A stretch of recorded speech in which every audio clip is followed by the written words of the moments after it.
دەچم بۆ لای ئەو ژنە نابینا بەهرەمەندەی کە زیاتر لە 30 ساڵە بەرگ دوورە. سەوزەخان باشیت؟ یاخوا بەخێر بێت. باڵەچۆنە؟ سەوزە معروف ئەو ژنە نابینا بەهرەمەندەیە کە لە تاریکایی چاوەکانیدا ژیانێکی ڕووناک و پڕ لە بڕوابوونی بۆ خۆی نەخشاندووە. نابینایی سەوزە ڕێگر نەبووە لە دەرخستنی توانا و بەهرەکەی، هەر بۆیە لە تەمەنی منداڵیەوە دەست دەکات بە بەرگدووری و جلوبەرگی جیاوازی دووریوە و لە ماوەی تەمەنی بەرگدووریدا تەنها جارێک دەرزی چووە بەدەستیدا. درمانەکەم هەموو نوع درمانەیە بەخوا کرێچیمانە بۆ مەکینەیە بووە جل کوردی داوەتە من بۆ ئیم دووری وەخوا ئاگای لێیە تێگە یعنی جل کوردی ماکسی بەخوا قات و بیجامە بۆ برازەکانم دووریمە جار خۆمش بە خوێنم کردو بۆ ئیم دووریوە خوا ئاگای لێ خەڵک یعنی هیچ کەس نێزانی من دووریمە وها جوان دوورا بوو بەرگە دۆشک بەرگە سەرین هەموو شتێک ئەدۆرم.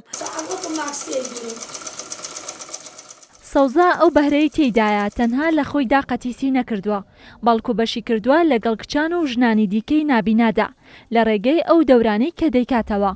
هەر بۆیە بە بەردەوامی سەردانی سەنتەری ڕۆشنایی بۆ نابینایان دەکات تاوەکو دەست بکات بە وتنەوەی وانەکان سەبارەت بە بەرگدووری. مامەڵەی ئەو ژنە بەهرەمەندە لەگەڵ خوێندکارەکانی بەجۆرێکە کە بە کورتترین ماوە و بە شێوازێکی باش فێری درومانیان دەکات تاوەکو لە ڕێگەی کردنەوەی خولی درومانی سوود بەو کچ و ژنانە بگەێنێت و بۆ داهاتویان وەک پیشەیەک بەکاری بهێنن. ئێمە کۆمەڵێک خاتوونی نابینا ماوەی چەند مانگێکە لەگەڵ خاتوو سەوزەیەن فێری درومانیمانەکە هەندێکمان حەزەکەین فێر ببین بۆەوەی کە کۆمەڵێک پێداویستی بچووکی ڕۆژانی خۆمان هەیە پڕی بکەینەوە هەندێک جار هەیە تۆ دەرفەتە ئەوە نییە کە بچی بۆ لای خەیاتێک و هەندێکیش حەزەکەن وەکو میهنەیەک فێر ببن. بەڕاستی سەوزەخان شارزایەکی زۆر باشی هەیە لە درومانیە و چەندین خەڵکیشی فێر کردووە هەر کە نابینا نەبوون بۆیە ئێمەش پێمان خۆش بوو کە سوود لەم دەرفەتە وەربگرین.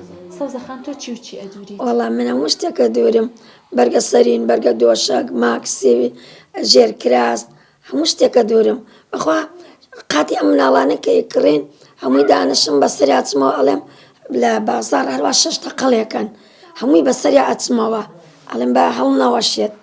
سەوزە معروف ژنێکی بەهرەمەندی نابینایە لە ساڵی 1956 لە شاری کەرکوک لەدایک بووە و لە ئێستادا نیشتە جێگەڕێکی بەگرەجۆی شاری سلێمانیە.